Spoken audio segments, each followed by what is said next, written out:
Bismillahirrahmanirrahim. Assalamualaikum warahmatullahi wabarakatuh. Selamat siang sahabat AMC semuanya. Kita bertemu lagi siang hari ini bersama IG Live Rumah Sakit AMC. Bersama saya Hesti Dwi Septiawahyuni sebagai moderator untuk IG Live siang hari ini. Kali ini kita akan mengundang seorang ahli gizi, yaitu Anissa Indri Riantika, Sarjana Gizi.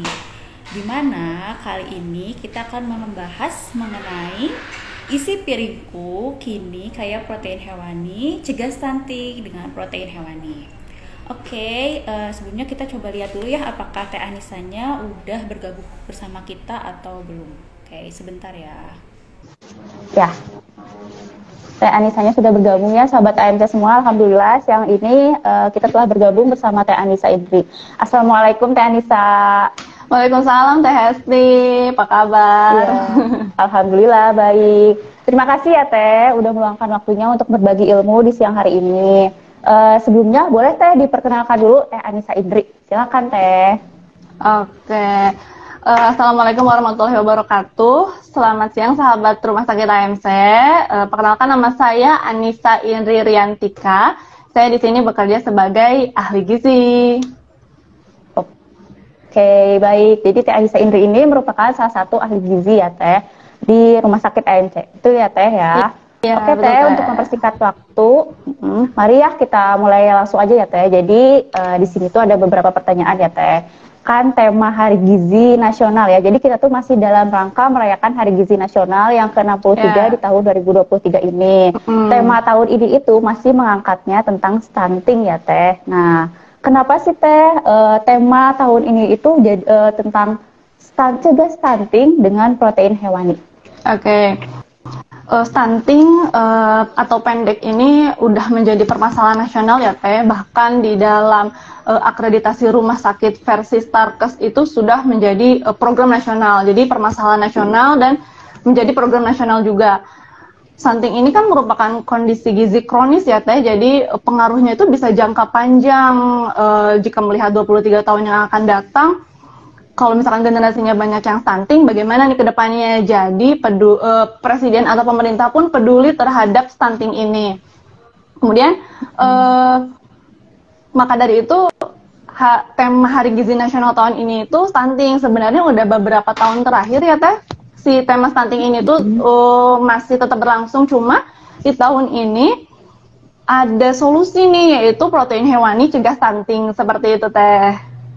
Oke, jadi memang stunting ini tuh merupakan masalah nasional ya Teh ya.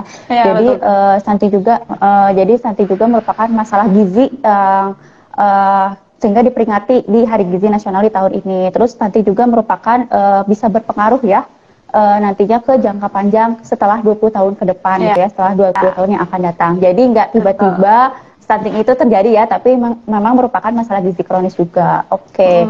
Nah Teh, kan kita tuh sering dengar ya tentang stunting. Nah sebenarnya apa sih Teh yang dimaksud sama stunting itu? Oke. Stunting atau pendek itu kondisi gagal tumbuh pada balita karena kurangnya asupan gizi atau asupan gizinya itu nggak cukup. Jadi penyebab lainnya juga bisa karena infeksi berulang, jadi menyebabkan pertumbuhannya terhambat. Nah, untuk pendek tidaknya anak itu bisa dilihat dari mana sih? Itu bisa dilihat dari buku KIA. Untuk ibu-ibu yang memiliki anak balita, pasti semua pada punya ya buku KIA yang warna pink. Nah, di situ kita mungkin sering lihatnya berat badan menurut usia ya, yang lembarnya tuh ada yang berwarna hijau, kuning, merah. Ketika dibuka lembarnya panjang. Kebanyakan ibu-ibu hanya melihat itu saja, anak normal sudah cukup. Nah, kalau misalkan ibu-ibu bisa buka lagi lembaran yang lain seperti berat badan menurut tinggi badan, dibuka lagi ada juga panjang badan menurut usia atau tinggi badan menurut usia. Nah, ini yang bisa dilihat menentukan pendek atau tidaknya seorang anak. Ibu bisa lihat judulnya, kemudian sesuaikan dengan jenis kelamin anaknya, kemudian diplot nih tinggi badan tiap bulannya. Misalkan tinggi badannya kan ada di sebelah kiri ya, grafik sebelah kiri. Nanti di titik temunya dengan usianya, ketika kurang dari standarnya itu yang dimaksud dengan pendek. Normalnya itu -2 standar deviasi sampai +2 standar deviasi. Nah, kalau di bawah -2 itu sudah termasuk pendek. Nah, apakah yang pendek itu udah pasti stunting? Nah, untuk stunting ini sebenarnya ada riwayatnya juga nih ya sebelumnya. Kalau misalkan yang pertama ketika ibunya hamil, kalau ibunya pada saat ibunya hamil mengalami kondisi anemia atau darahnya rendah gitu. Jadi rajin-rajin untuk rajin dicek untuk ibu hamil, biasanya memang suka ada pengecekan juga ya pada saat hamil. Ditambah lagi ibu hamilnya itu kekurangan energi kronis, bisa dilihat dari lingkar lengan sebelah kiri ya, itu bisa dicek nih pada saat remaja atau menjelang menikah, itu bisa dicek sendiri nih lingkar lengan untuk ibu-ibu nih, teteh-teteh. Kalau misalkan lingkar lengannya kurang dari 23,5 cm, itu sudah masuk ke arah kurang energi kronis. Karena itu bisa menjadi resiko lahirnya anak yang berat badan lahir rendah gitu. Kemudian pada saat melahirkan, anak tidak dilakukan inisiasi menyusui dini. Seperti apa sih inisiasi menyusui dini itu? IMD itu seperti ketika lahir ditempelkan di dada ibu dan dia mencari puting ibunya sendiri. Nah, kalau misalkan sebenarnya ada aja sih kasus ketika kalau misalkan udah lahiran, ibunya sama anaknya dipisah dulu nih karena memang ada kondisi tertentu gitu. Nah, tapi tetap kita harus tahu nih pelekatan yang baik ketika menyusui agar tidak gagal dalam melakukan ASI eksklusif. Kemudian yang ketiga, nanti ketika anaknya sudah mulai makan, MPASI-nya sudah benar secara kualitas dan kuantitas.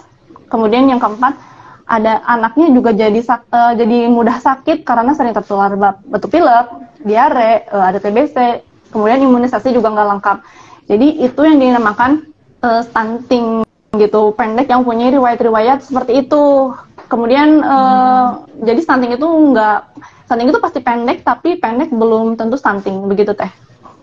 Oke, jadi sebenarnya saat ini tuh kondisi gagal tumbuh ya Teh, karena balitanya itu bisa jadi karena kurangnya asupan gizi atau karenanya ada infeksi berulang juga. Nah, jadi stunting juga nggak secara tiba-tiba terjadi ya Teh, tapi ada faktor-faktor lain, misalnya kayak tadi ya saat ibunya hamil, atau enggak saat anak lahirnya tidak IMD dulu, terus udah gitu ada MPASI yang diberikan juga tidak tepat ya secara kuantitas maupun kualitas, ataupun anaknya yang sering sakit. Ya, nah terus Teh sebenarnya apa sih Teh dampak dari stunting ini gitu? Apakah bahaya atau enggak sih sebenarnya buat anak-anak balita tuh? Oke, dampaknya itu jadi kecerdasan anak tuh kurang dari usianya. Nanti ketika dia mulai sekolah, dia juga sulit menerima pelajaran-pelajaran, ditambah dia juga mudah mengalami sakit, seperti itu Teh. Oke, jadi ternyata stunting ini juga banyak ya dampaknya, dan dampaknya juga anak-anaknya jadi rentan mengalami sakit, terus nanti pas usia-usia sekolah kurang konsentrasi belajar. Oke, nah kalau stunting sendiri itu Teh dimulainya awal terjadinya tuh seperti apa sih Teh, dari mana sih awal mulai perjalanan stunting itu bisa terjadi gitu Teh? Oke, kalau untuk proses terjadinya stunting itu pada saat 1000 hari pertama kehidupan. 1000 HPK ini dimulai dari pada saat anaknya di kandungan ibunya.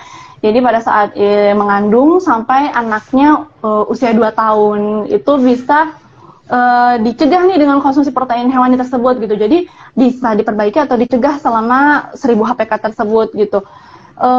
Sebenarnya sebelum pada saat hamil juga bisa dilakukan pencegahan dengan cara pada saat ibu tersebut atau calon pengantin, catin. Kemudian untuk teteh-teteh remaja diberikan asupan konsumsi untuk protein hewani dimulai sejak saat itu. Kemudian tablet tambah darah juga, karena untuk tenaga-tenaga gizi di puskesmas mereka gencar nih untuk memberikan tablet tambah darah ini kepada remaja atau wanita usia subur agar tidak terjadi anemia ke depannya pada saat hamil, salah satunya seperti itu. Kemudian untuk konsumsi tablet tambah darah biasanya pada saat periode menstruasi selama rata-rata kan 7 hari ya, 7 hari bisa konsumsi tablet tambah darah secara rutin. Nanti kalau udah nggak periode menstruasi, seminggu selanjutnya 1 tablet sehari untuk mencegah anemia tersebut gitu. Oke, jadi stunting ini ternyata prosesnya panjang juga ya Teh ya. Jadi kebanyakan orang itu juga mengenali dari 1000 HPK. Nah 1000 HPK ini tuh merupakan golden period ya Teh ya. Jadi masa emas, masa gemilang untuk anak. Jadi sebenarnya stunting ini bisa disebutin juga masalah gizi kronisnya yang dimulai dari kita bisa cegahnya itu dari remaja gitu ya. Dari remaja gimana? Jadi dengan pemberian konsumsi TTD tadi, tablet tambah darah untuk usia-usia remaja atau untuk wanita usia subur itu dikonsumsinya saat menstruasi itu rutin ya, tapi kalau Ya, misalnya betul, untuk Teh. tidak menstruasi dapat dikonsumsinya 1 minggu sekali. Jadi dimulai dari masa remaja, dari catin, calon pengantin, kemudian nanti ke ibu hamil ya, di masa ibu hamil itu mulai dari janin, dari usia 1000 HPK tadi ya, dari janin sampai 2 tahun ya Teh ya, Ya, jadi betul. dari sampai usia 2 tahun ya. Mm-mm. Oke. Terus Teh, sekarang kan temanya kan cegah stunting dengan protein hewani ya Teh ya. Nah, apa sih Teh kaitan protein hewani itu dengan kebutuhan gizinya untuk mencegah stunting? Oke. Karena protein hewani ini mengandung zat gizi yang sulit ditemui ya pada protein nabati. Protein nabati itu yang seperti olahan-olahan kacang-kacangan. Jadi protein ini memiliki kualitas protein tinggi. Protein hewani ini memiliki kualitas protein tinggi karena dia mengandung asam amino esensial yang lebih lengkap dan seimbang, Teh. Jadi karena tidak dibentuk oleh tubuh, tapi didatangkan itu dari makanan. Nah, selain itu protein hewani juga memiliki hormon pertumbuhan, yaitu IGF, yaitu insulin growth factor yang dapat meningkatkan tinggi badan gitu. Kemudian untuk protein juga perannya banyak juga nih, karena dia zat pertumbuhan, dia bisa membantu proses pertumbuhan sel-sel dalam tubuh, membantu memperkuat sistem imun, kemudian membantu penyerapan zat gizi lain seperti kalsium, seperti itu. Siap, baik ya Teh ya. Oke, jadi sebenarnya protein hewani itu berarti penting banget ya Teh, karena di protein hewani itu ada zat gizi yang nggak didapetin juga dari protein nabati. Nah, di protein hewani itu kan ada asam amino tadi ya, asam amino esensial yang penting banget untuk tubuh kita nih. Tapi itu nggak bisa dibentuk di tubuh, jadi memang harus bersumbernya dari makanan. Nah, selain itu juga tadi ada di protein hewani itu ada hormon pertumbuhan ya Teh yang bisa meningkatkan tinggi badan. Oke, nah bagi sahabat AMC semua yang ingin bertanya, nggak akan lupa-lupa dan bosan-bosan untuk ngingetin, kirim SMS atau WA-nya ke nomor 087 827 929 022. Nanti di akhir acara ini akan ada door prize menarik bagi para penanya terbaik. Oke, ditunggu ya. Oke, selanjutnya Teh ada pertanyaan lain nih. Kan tadi ngebahasnya tentang protein hewani. Nah, sekarang mau tanyanya, protein hewani itu sebenarnya sumbernya dari mana aja sih Teh? Gitu.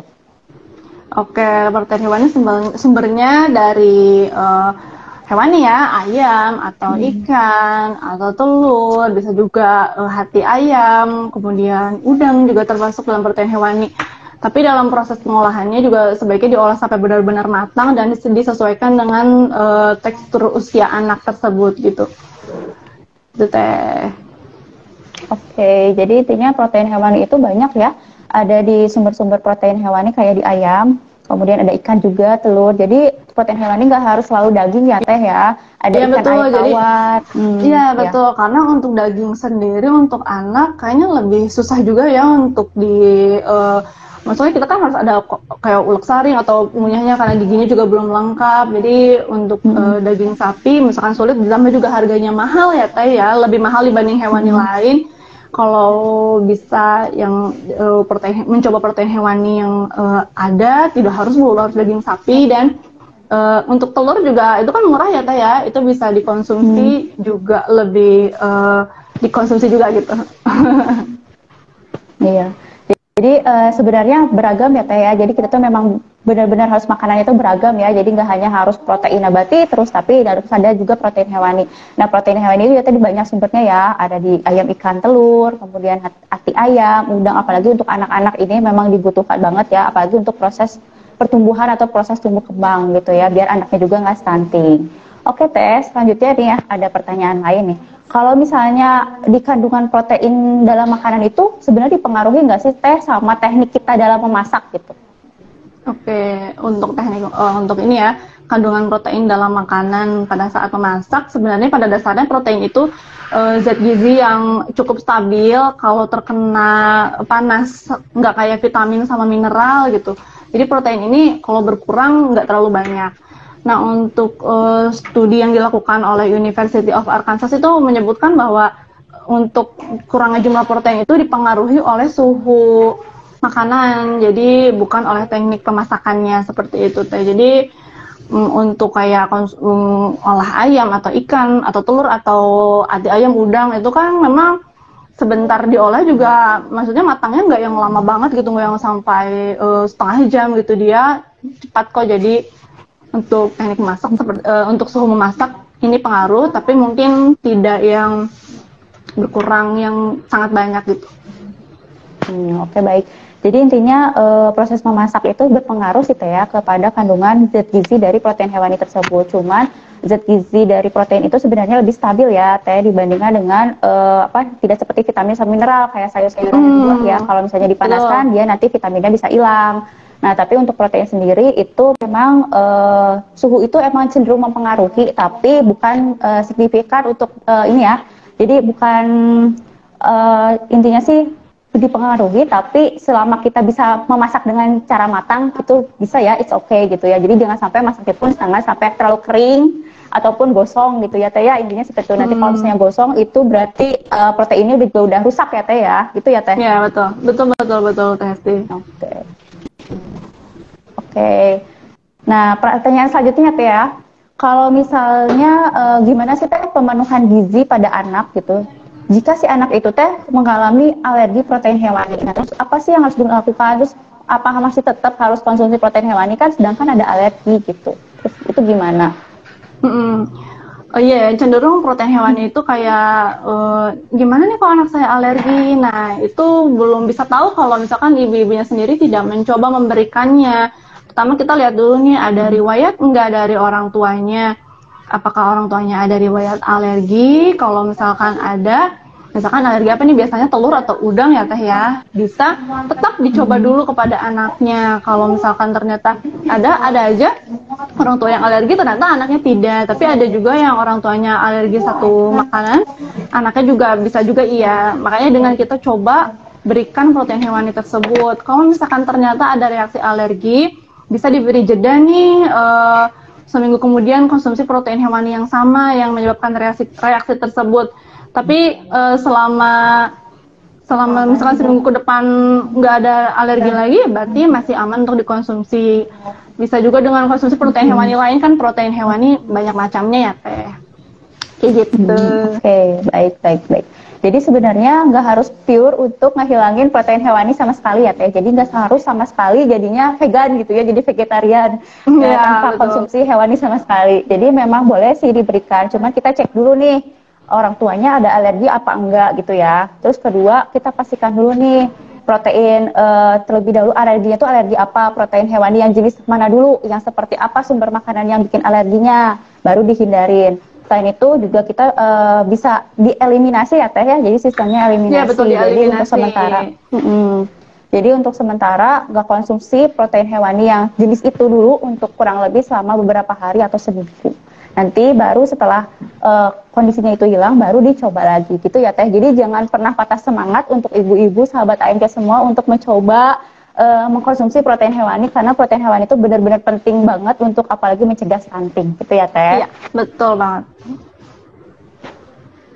Oke, di sela-sela ini kita ada pertanyaan nih Teh yang masuk.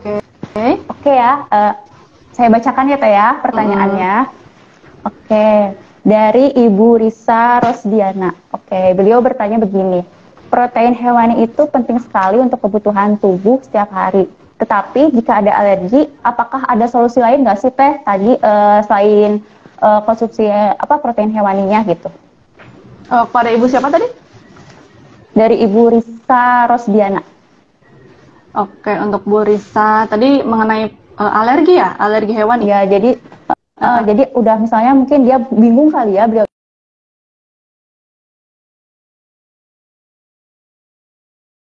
dicoba ayam alergi, ikan alergi, telur alergi. Nah, terus gimana nih? Kan harus sedangkan protein hewan itu harus terpenuhi nih. Jadi apa sih solusinya atau ada alternatif lain nggak sih Teh selain misalnya kita nggak beriin dulu protein hewani gitu? Oke, kalau yang tadi berarti yang tadi kita jelasin sebelumnya ya Teh ya. Oke, kalau coba saya ulangi lagi, kalau misalkan berarti pertanyaannya ketika anaknya alergi hewani, apa yang harus dilakukan gitu ya? Iya, Cuman kalau udah bingung ya sama semuanya jenis hewaninya udah alergi nih, jadi apa sih, ada solusi lain nggak sih? Misalnya mau dikasih, tapi kan harus terpenuhi hewaninya, terus ada solusi lain nggak sih? Jadi mau pakai apa gitu, protein lain mungkin atau gimana teh? Oke. Kalau misalkan emang hewani semua tidak bisa dikonsumsi, berarti ngomong kita konsumsinya dengan protein nabati ya teh ya, atau apakah ini protein hewaninya emang tunggal nggak bisa dikonsumsi atau ketika dicampur sama makanan masih bisa? Kalau misalkan masih bisa dicampur dengan makanan-makanan lain atau dibikin olahan hewani lain seperti itu. Gitu. Paling kalau misalkan emang benar-benar nggak bisa juga, berarti memang larinya ke protein nabati, karena protein nabati juga memang tidak selengkap protein nabati, tapi dia juga masih baik untuk konsumsi, untuk dikonsumsi gitu, karena protein nabati kan dari kedelai ya, jadi kualitasnya hampir sama dengan protein hewani gitu teh. Oke, jadi jangan bingung ya sahabat ibu-ibu, sahabat AMC, kalau misalnya anak-anaknya terkena alergi protein hewani, jadi bisa ada solusi lain, misalnya kayak ada olahan masakannya. Jadi kita tuh harus berpikir kreatif ya teh ya. Jadi gimana sih caranya, misalnya bisa dibikin dibentuk-bentuk gitu ya. Jadi protein hewaninya sembunyikan gitu ya di dalam makanan atau dicampur dengan sayur gitu ya teh. Jadi biar nggak kelihatan juga, atau mungkin di solusi lain bisa diganti juga dengan protein nabati. Oke, untuk sahabat AMC semua yang ingin bertanya, bisa melalui SMS atau WA ke nomor 087 827 929 022. Oke, selanjutnya nih ada pertanyaan lain dari Ibu Neng via Instagram. Pertanyaannya gini teh, kalau anak itu sudah kena stunting, itu bisa diobatin nggak sih teh, atau bisa diperbaiki nggak? Oh, kalau anaknya udah kena stunting ya, jadi kalau misalkan anaknya udah kena stunting, tahu dari mana nih stuntingnya? Nah, pertama konsultasi dulu ya sama dokter anaknya, karena yang tadi di awal saya bilang kalau misalkan yang udah tahu nih, oh ternyata anak saya pendek ketika ngecek buku KIA-nya, padahal kan pendek belum tentu stunting ya, karena dia ada riwayat-riwayat apa nggak sebelumnya nih, kayak tadi pada saat ibu hamilnya anemia atau KEK, terus tidak konsumsi ASI dan MPASI-nya juga tidak baik. Itu bisa ke arah resiko stunting, itu pendeknya stunting.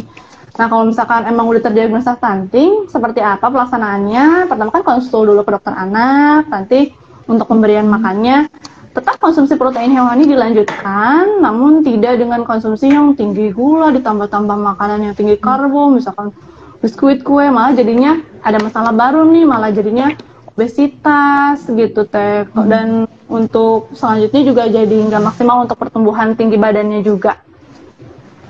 Oke, jadi gitu ya. Jadi misalnya kalau anaknya udah telanjur stunting, kita bisa cek dulu, konsultasikan dulu ya ke dokter spesialis anak ya, apakah benar anaknya stunting atau enggak. Terus lihat dulu ada riwayat-riwayat lainnya atau enggak. Kemudian jangan juga diberikan makanan yang terlalu banyak kalori ya teh, tinggi kalori ya. Misalnya kayak apa, karena nanti anak-anak yang tinggi gula-gula gitu ya teh ya, nanti malah anak-anaknya tuh bisa menjadi gemuk dan nanti jadinya timbul deh masalah baru gitu ya teh ya. Oke. Pertanyaan selanjutnya ya teh.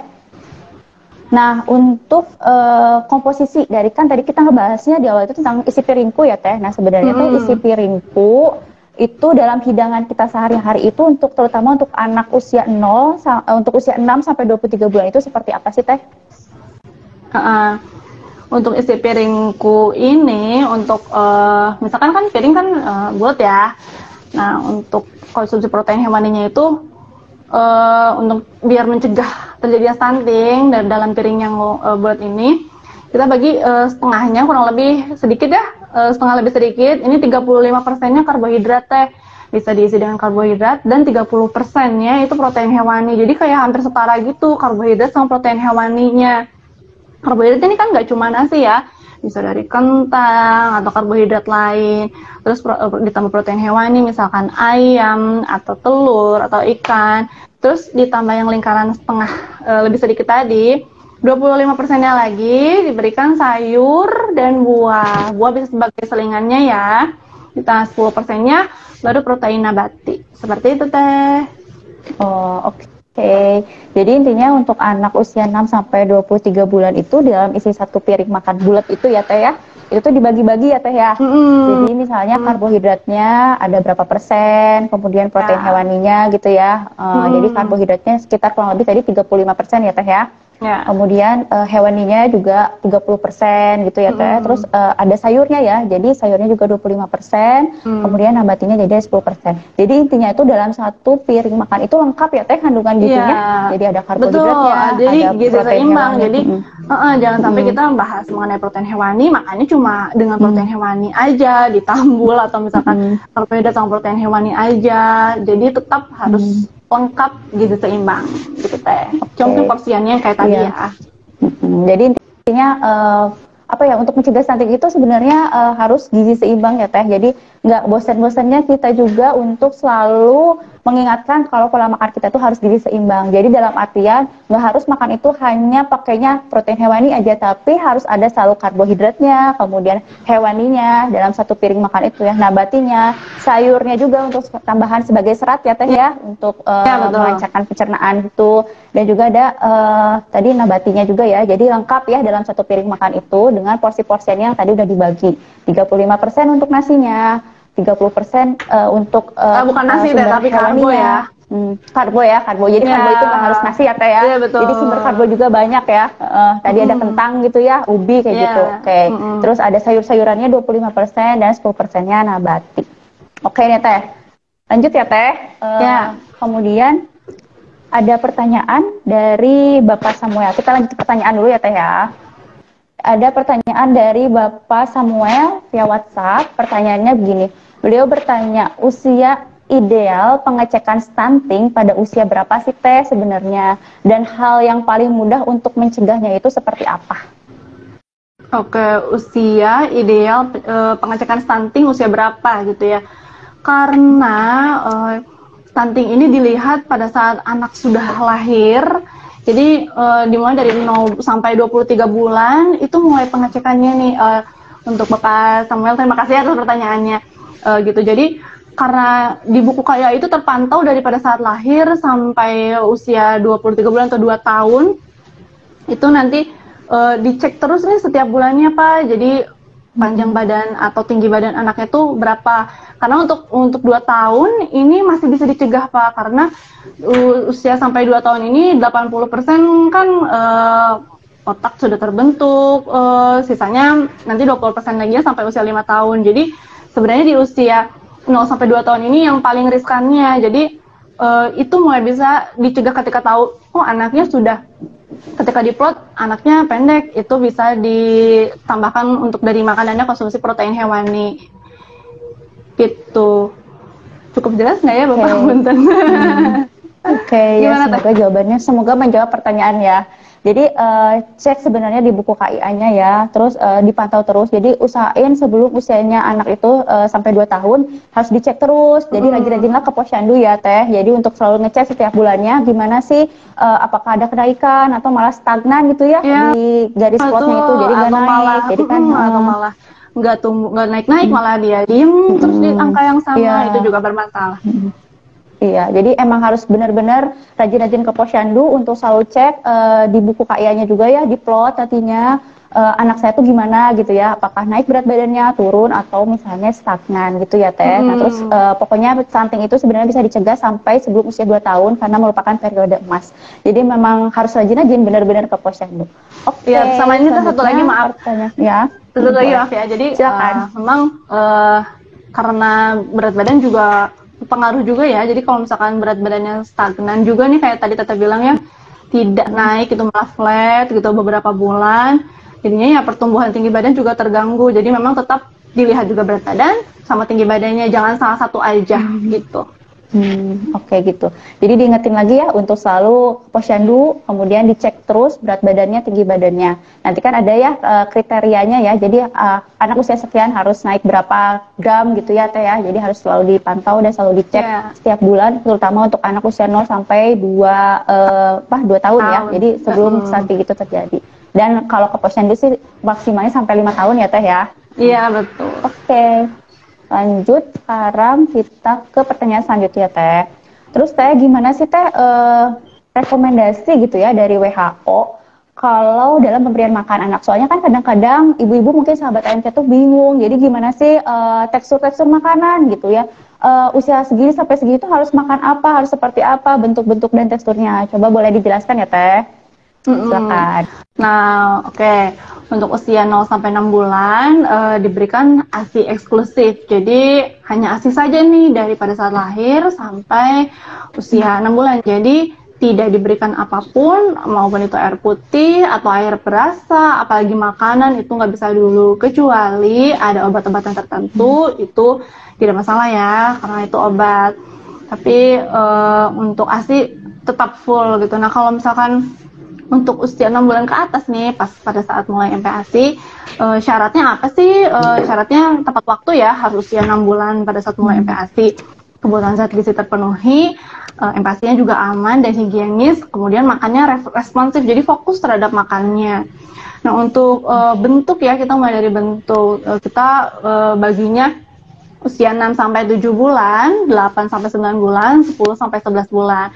Untuk 12 bulan ke atas itu udah makanan keluarga, jadi udah disesuaikan sama makanan keluarga sehari-hari.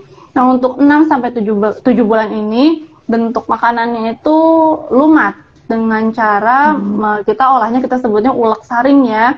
Jadi kalau ulek saring ini gampang kok bikinnya, tinggal dicemplung-cemplungin aja makanannya, diaduk-aduk-aduk kemudian disaring. Nah, kayak misalkan kita udah sedia bubur, maksudnya udah sedia nasi, terus kita panasin nih jadi bubur, atau misalkan dari mulai beras, terus pada saat udah mulai jadi bubur, kita udah siap nih protein hewaninya, misalkan ayam yang udah direbus, atau ati ayam yang sudah direbus terpisah, ditambah mungkin biar aromanya tidak terlalu menyengat, ditambah dengan daun jeruk atau daun salam, kemudian itu setelahnya diparut atau dicincang, nanti dicemplungin ke bubur yang sudah dimasak, terus udah sedia juga misalkan sayurnya wortelnya dikukus, diparut, dimasukin lagi, kemudian ada juga protein nabati, misalkan tahu, dicuci, kemudian dicemplungin lagi, diaduk-aduk sama bubur. Tidak perlu pemberian garam atau gula sampai 1 tahun ya, karena cukup dengan bumbu aromatik saja seperti bawang putih atau daun salam, daun jeruk yang tadi. Kemudian setelah diaduk, disaring. Setelah disaring, disajikan kepada anak. Seberapa banyak sih disajikan untuk 6 sampai 7 bulan? Sajikan cuma 2 sampai 3 sendok makan dewasa saja. Itu untuk sekali makan. Jadi di pagi siang, misalkan untuk frekuensi kan bisa 1 sampai 3 kali sehari, untuk snacknya 1 sampai 2 kali gitu. Jadi dari mulai pertama 6 bulan nggak perlu menu tunggal, dimulai semua menu lengkap.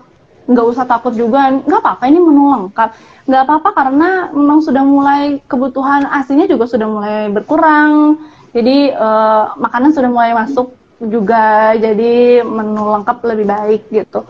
Kemudian nanti ditambah 8-9 bulan nih sudah mulai naik tekstur, nah di situ udah mulai bentuknya lumat bubur dengan makanan teman buburnya itu dicincang, jadi kalau misalkan dicincang nggak perlu disaring lagi nih Teh. Nah, gimana sih caranya biar naikin itunya, teksturnya? Takutnya susah nih makannya anaknya. Nah, berikan 70% disaring, 30%-nya lagi tidak disaring. Jadi anaknya mulai merasakan tekstur yang berbeda nih, pelan-pelan nanti jadi 50%, yang satu saring, yang satu enggak. Nanti akhirnya dimulai tidak disaring, jadi hanya bubur nasi dengan olahan cincang. Itu frekuensinya kurang lebih 3 kali sehari dengan snack 2 kali sehari, kayak gitu. Terus yang terakhir 10 sampai 11 bulan. 10 sampai 11 bulan dengan udah menu tim ya, menu karbonya misalkan nasi tim. Itu udah sama ya, untuk hewani nabati sayurnya bisa dicincang juga. Udah frekuensinya juga 3 sampai 4 kali sehari, snacknya juga 2 kali sehari.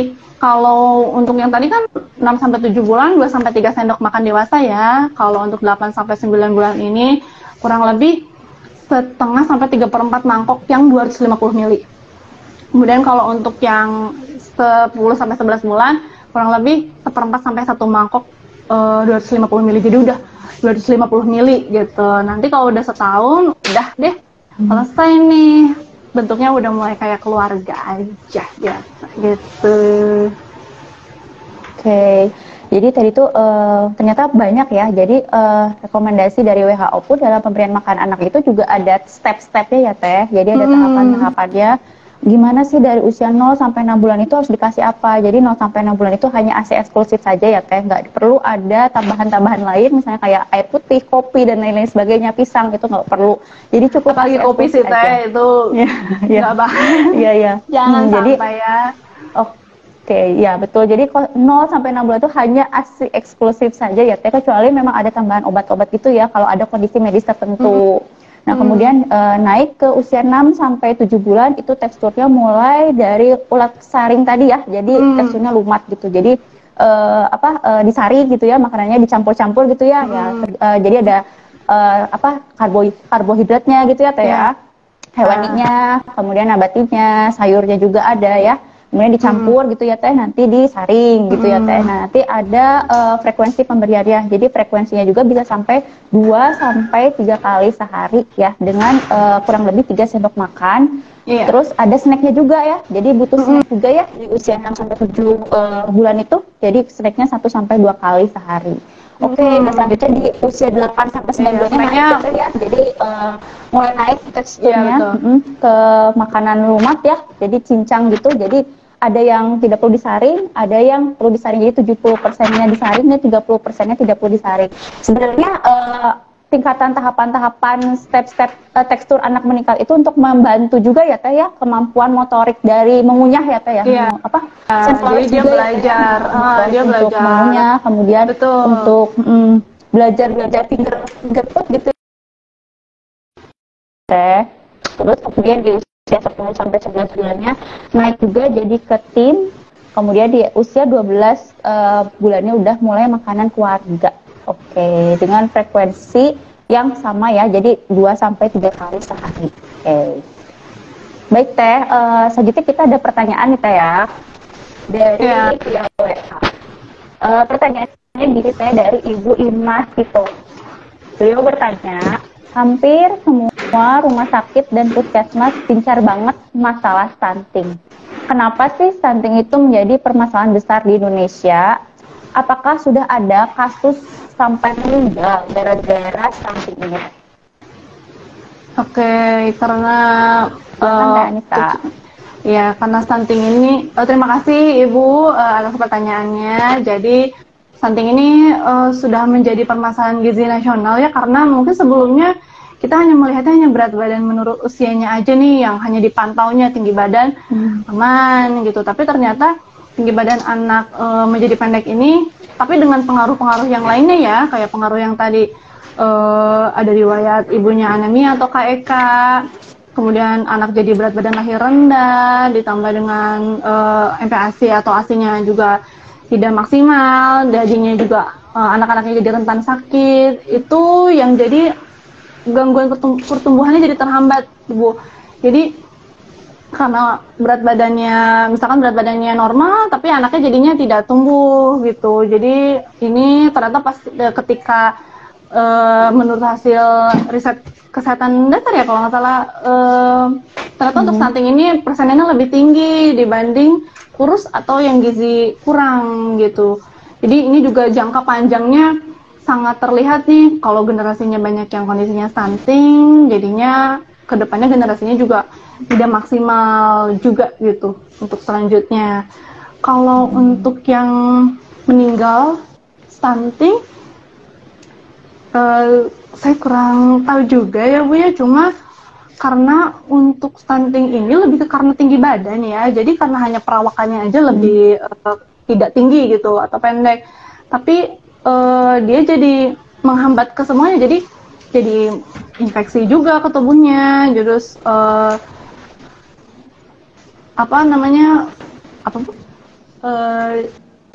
jadi kalau misalkan kalau kondisinya stunting, jadinya ya masalahnya ke kondisi perkembangan otaknya kurang cerdas, jadi lebih ke masalah itu sih Teh, bukan menuju ke kematian. Faktor resiko kematian mungkin bisa jadi ada, tapi selebihnya itu sih karena generasinya jadi tidak maksimal aja, tidak baik. Oke, baik. Jadi intinya stunting itu belum tahu juga ya Teh Anissa ini tentang apa adanya kasus kematian meninggal atau karena stunting ini. Oke, jadi ada pertanyaan selanjutnya nih Teh ya. Boleh nggak sih Teh kalau misalnya pasien-pasien stunting atau yang anak-anak yang udah terdiagnosa dia itu mengalami stunting mengkonsumsinya bubur-bubur instan yang sekarang lagi marak-marak juga nggak sih Teh? Itu boleh nggak sih Teh diberikan itu? Oke, kalau untuk konsumsi bubur instan pada saat anaknya sudah terdiagnosa stunting ya, kayak misalkan ya biar lebih gampang lah konsumsi itu aja gitu ya. Sebaiknya sih dihindari ya Teh ya, karena proteinnya tuh udah standar. Memang kalau di bubur instan tuh udah ada ya di kemasannya proteinnya sekian, energinya sekian, cara bikinnya mudah gitu. Tapi karena udah standarnya seperti itu, jadinya pasti proteinnya juga tidak cukup untuk kebutuhannya. Jadi sebaiknya sih buat sendiri lebih baik ya, karena kita tahu takarannya. Terus kemudian juga itu tadi Teh ada tekstur-tekstur yang bisa tahu gitu anaknya, oh ini teksturnya lembut, oh ini teksturnya berbeda nih setiap kenaikan usianya gitu. Jadi dia belajar juga cara makan, karena kan ini untuk tumbuh kembang selanjutnya. Nanti ketika udah 1 tahun atau 2 tahun dia mulai udah makan sendiri dengan makanan keluarga. Karena kan kalau bubur instan sekarang macam-macam ya Teh ya, nggak cuma yang satu rasa aja. Jadi sekarang kan kayak ada yang 8+, misalkan ayam sama ayam kampung plus brokoli rasanya tuh. Tapi tetap saja untuk kandungannya kurang sih, jadi lebih baik dikit sedikit lebih baik. Jadi itu sih proteinnya udah standar gitu dari sananya. Sedangkan kan untuk stunting ini kan tadi proteinnya harus 30% dari isi piringku tadi gitu. Oke, jadi intinya untuk bubur-bubur fortifikasi, apalagi kalau anak udah terdiagnosa stunting itu lebih baik sebaiknya dihindarin ya Teh ya. Jadi usahakan makanannya itu dalam porsi yang tadi isi piringku itu tadi ya. Jadi isi porsinya tuh ada hewaninya juga ya. Jadi tidak dianjurkan ya untuk yang stunting itu mengkonsumsi bubur-bubur fortifikasi atau bubur-bubur instan. Oke, selanjutnya ada pertanyaan lain ya Teh ya, dari Ibu Suci via WA. Beliau bertanya, Teh, apakah stunting itu sama nggak sih sama gizi buruk? Nah, apa nih, gimana Teh? Oke, stunting, terima kasih kepada Ibu Suci atas pertanyaannya. Apakah sama gitu ya, stunting dengan gizi buruk? Oke, kalau untuk stunting sama gizi buruk beda ya Bu ya dari plotnya, sebenarnya dari plot grafiknya. Kalau misalkan Ibu ada buku kayak di rumah, untuk berat badan menurut usia dengan tinggi badan itu berbeda grafiknya. Tapi standar deviasinya masih sama di -2 sampai dengan sampai +2 standar deviasi itu masih normal. Rentangnya masih sama, cuma si grafiknya beda Ibu. Jadi kalau misalkan berat badan menurut usia ini dia ada standar kenaikan berat badan minimalnya. Jadi misalkan kayak baru lahir, naik selanjutnya minimal harus 800 gram, minimal harus 600 gram, sampai nanti usia 1 tahun minimal kenaikan 200 gram kayak gitu. Nah, jadi tidak melihat hanya dengan grafiknya saja, ketika tidak sesuai dengan standar minimal juga itu cukup pengaruh, kayak misalkan stagnan atau malah jadi turun, malah ke area warna kuning atau merah apalagi ya. Merah itu udah area gizi buruk. Itu kondisinya saat ini gitu. Itu bisa dengan konsumsi ditambahkan energi atau proteinnya itu bisa dilakukan pada saat itu gitu untuk gizi buruk. Tapi kalau untuk tinggi badan ini itu dilakukannya tadi Ibu pada saat 1000 hari pertama kehidupan. Jadi memang dimulainya dari jauh-jauh sebelumnya. Dari pada saat ibunya, sebelum ibu mengandung juga sudah dipersiapkan, seperti pada saat remaja mempersiapkan tubuhnya untuk nanti mengandung. Pada saat mengandung juga konsumsi protein yang baik. Nanti pada saat lahir barulah bisa terlihat sampai usia 2 tahun itu nanti bisa dicegah ketika memang ada indikasi ketinggi badan tersebut. Seperti itu Teh Hesti dan Ibu Suci. Oke, siap, baik ya pertanyaannya. Teteh, ini ada pertanyaan terakhir ya Teh ya, dari Ibu Andini. Ibu ya. Andini. Hai Ibu Anissa Indri, mau tanya nih. Awal-awal MPASI saya kasih bubur tekstur kental. Jatuh perlahan gitu dan selalu habis. Tiba-tiba 2 hari, ya selalu habis ya Teh. Nah, kemudian tiba-tiba 2 hari GTM, gerakan tutup mulut ya Teh ya. Paling masuk cuma 3 sendok bayi aja. Nah, dicoba nih sama neneknya. Makanan yang saya stok di blender ulang dan dipanaskan ulang langsung ke wajan. Jadi teksturnya tuh sangat cair, udah kayak bubur encer, ya Teh ya.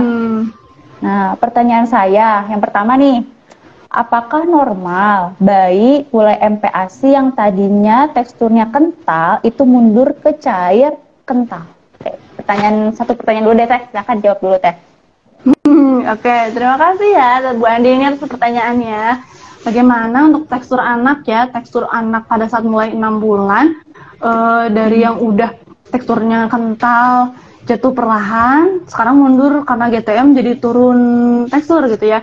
Sebenarnya kalau misalkan MPASI 6 bulan pertama mungkin karena dia peralihan ya dari yang ASI jadi dimakan. Tapi sebelumnya yang hari pertama yang pertama dikasih itu bisa dimakan nggak ya Bu? Kalau misalkan bisa, apakah mungkin dia ini sih kayak menu selanjutnya apa nih? Takutnya menu yang hari pertama sama hari kedua tuh berbeda dan masih ada gerinjil-gerinjilnya, mungkin kurang disaring lagi atau kurang diolah lagi sih makanannya.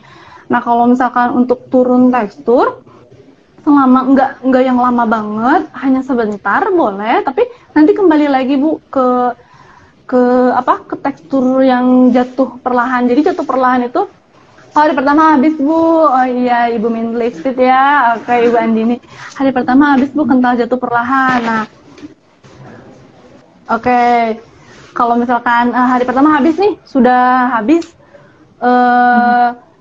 berarti kan tidak ada masalah ya Bu ya. Nah, nanti paling untuk selanjutnya ketika pada saat selanjutnya untuk makanan yang tadi jadi cair, boleh diberikan tapi tidak bisa yang terlalu cair sekali Bu. Jadi masih tetap jatuh tapi tidak yang cair banget, karena kalau untuk terlalu encer nanti kedianya jadi kurang asupan gizinya juga jadi kurang. Tetap diberikan perlahan, kemudian ibu harus punya jaga jarak waktunya. Misalkan takutnya anak sudah kenyang nenen atau dianya pampersnya penuh jadinya nggak nyaman kedianya, jadi nggak mau makan. Jadi jangan melihat karena tekstur makannya, tapi dilihat dari kendala-kendala lain. Misalkan saya sudah kenyang, ibu saya udah kenyang, tapi ibu masih tetap kasih makan. Takutnya GTM-nya karena itu. Jadi faktor-faktor lainnya dari situ. Oke. Nah, terus kalau pertanyaan selanjutnya nih ya Teh, kalau misalnya di blender ulang dan atau dipanaskan di wajan gitu ya, apakah nilai gizinya bakal berkurang nggak sih Teh? Gimana Teh, maaf? Kalau misalnya di blender ulang atau nggak dipanaskan gitu ya di wajan, nanti tuh gizinya bakal berkurang nggak sih Teh? Kalau dipanaskan ulang, terus dipanaskannya tuh di wajan atau di blender ulang? Nah ini dipanaskannya tuh karena apa? Misalkan maksudnya dipanaskannya tuh karena emang udah jadi makanannya, terus anaknya nggak mau makan, diangetin ulang gitu ya maksudnya. Nah paling kalau misalkan saya saranin ya tinggal kasih air sedikit-sedikit aja tanpa dengan penghangatan ulang, misalkan direbus mungkin ya. Kalau misalkan kayak diangetin, misalkan ini emang udah jam waktunya makan siang, diangetin, dikukus, dimulai saring lagi, lebih lembut lagi, itu silahkan. Tapi kalau misalkan ketika lagi makan, terus teksturnya masih kurang, masih agak-agak gerunjul-gerunjul gitu ya, bisa disaring ulang aja pada saat itu atau ditambah air sedikit-sedikit pada saat itu gitu. Kalau untuk zat gizinya untuk zat gizinya hilang, kembali lagi karena mungkin makanannya sudah tercampur ya, ada hewani, sayur gitu. Ada beberapa mungkin zat gizi yang hilang dari sayur karena tadi ya vitamin dan mineral juga cukup mudah untuk turun kandungan gizinya. Tapi untuk protein hewani tidak jadi masalah. Tidak jadi masalah ya Teh. Oke. Nah ini pertanyaan terakhir ya Teh, dari Ibu Andini juga masih sama. Sekalian mau tanya nih Teh, kenapa ya anak saya nggak mau makan Fortif ya Bu? Apakah karena dari awal terbiasa makanan yang dibuat sendiri? Dan tipsnya bagaimana ya Bu supaya anak saya mau bubur fortifikasi? Nah, apa nih memberikan anaknya bubur fortifikasi? Karena lebih baik kalau misalkan bisa homemade, berikanlah homemade gitu. Kalau misalkan anaknya tidak suka fortifikasi, mungkin karena dia udah tahu, dia lebih suka mungkin makanan ibunya gitu dibanding makanan fortifikasi yang rasanya itu aja mungkin. Jadi sebenarnya untuk kayak gimana sih caranya biar anak saya suka bubur instan kalau lebih baik dia suka makanan ibunya sih dibanding bubur instan? Kalau Oke, jadi lebih baik udah bagus ya sebenarnya makannya bikin homemade atau bikin sendiri aja. Oke, Teh Anissa, karena waktunya juga udah sebentar lagi kita mau habis nih ya. Terima kasih banyak Teh Anissa. ya, terima atas kasih juga ilmu buat yang telah diberikan. pertanyaan-pertanyaannya Ibu Bapak ya, Ya, semuanya, kepada kita semua sahabat Rumah ya. Sakit AMC. Ya. Apakah ada kesimpulan yang bisa diberikan nggak sih Teh untuk kita semua? Oke, kesimpulannya paling tetap kita harus peduli terhadap tinggi badan anak ya, tidak cuma berat badan anak karena ini jangka panjang. Ya, jangan lupa juga konsumsi protein hewani dari mulai saat remaja dan sampai nanti anak usia pada saat MPASI mulai sampai 2 tahun itu konsumsi protein hewani, jangan lupa dikonsumsi. Ya seperti itu kan. Iya. Jadi intinya sih, mari kita tingkatkan konsumsi protein hewani dalam konsumsi sehari-hari untuk mencegah stunting ya Teh ya. Jadi gizi seimbang juga sih intinya ya Teh. Oke, alhamdulillahirabbil alamin. Terima kasih banyak kepada Teh Anissa yang telah memberikan ilmunya yang tadi telah disampaikan juga. Terus ada kesimpulan-kesimpulan yang telah diberikan. Ini udah saatnya untuk mengakhiri IG Live ya. Untuk tadi penanya-penanya terbaik nanti akan dihubungi oleh admin ya. Dan mungkin sekian dulu dari Rumah Sakit AMC untuk IG Live hari ini. Mohon maaf jika ada banyak kekurangan, banyak kesalahan. Terima kasih banyak dan sampai bertemu di IG Live Rumah Sakit AMC selanjutnya. Assalamualaikum warahmatullahi wabarakatuh.